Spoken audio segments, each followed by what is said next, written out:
বেলেঘাটায় সিপিএমের যুব সংগঠন ডিওয়াইএফআই এর পার্টি অফিসে আগুন। প্রতিবাদে ব্যস্ত সময়ে বেলেঘাটা সিআইটি রোড অবরোধ করে বিক্ষোভ। তার জেরে চূড়ান্ত নাকাল সাধারণ মানুষ। ডিওয়াইএফআই ও সিটু কর্মীদের অভিযোগ, সোমবার গভীর রাতে বেলেঘাটায় তাদের পূর্ব আঞ্চলিক কমিটির অফিসে আগুন লাগিয়ে দেয় তৃণমূল আশ্রিত দুষ্কৃতীরা। অভিযুক্তদের গ্রেপ্তারের দাবিতে সরব হয় সিপিএম। পার্টির কাউন্সিলরের প্রত্যেক দিন কাজ করার জন্য যত কাগজপত্র সব নষ্ট করে দিয়েছে, আগুন লাগিয়ে দিয়েছে। তৃণমূল কংগ্রেস দুষ্কৃতীদের হাতিয়ার করে বাংলার গণতন্ত্র হরণ করার চেষ্টা করছে। ঘটনার প্রতিবাদে বিক্ষোভের রেশ নেমে আসে রাস্তায়। মঙ্গলবার সকাল 11:30 নাগাদ বেলেঘাটা সিআইটি রোড অবরোধ করে বিক্ষোভ দেখায় সিপিএম।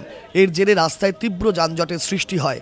অফিস টাইমে মিনিট 20 অবরোধে আটকে পড়ে বহু গাড়ি। ভোগান্তি পোহাতে হয় সাধারণ মানুষকে। हम लोग को 20 मिनट 30 मिनट्स तो हो गया। अननेसेसरी ना आगे जा सकते हैं ना पीछे जा सकते हैं। अच्छा, बता भी नहीं रहे रीजन क्या है। मतलब रास्ता भी खाली नहीं करवा रहे, पुलिस लोग आके भी कुछ नहीं करा रहे। मेरे को डॉक्टर के पास जाना था। অফিস টাইম এগুলো, আমি হসপিটালে জব করি, এই সব করে কি কোনো কিছু সলিউশন আসছে? সলিউশন তো আসছে না, ফালতু মানুষকে হ্যারাস করা হচ্ছে, নাথিং এলস। যদিও সিপিএম এর যাবতীয় অভিযোগ খারিজ করে দিয়ে অবরোধ রাজনীতির তীব্র সমালোচনায় তৃণমূল। আমার মনে হয় এটা ইচ্ছাকৃত করে কাগজ ফাগজ নিজেরা জ্বালিয়ে দিয়ে ব্রিগেডের আগে বদনাম করার সৃষ্টি করছে মমতা ব্যানার্জিকে। আমি এটা বিশ্বাস করি না। আমার এরকম কোনো ঘটনা জানেই নেই।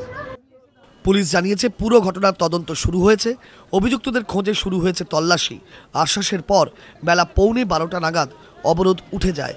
হিন্দোল দে, এবিপি আনন্দ, কলকাতা।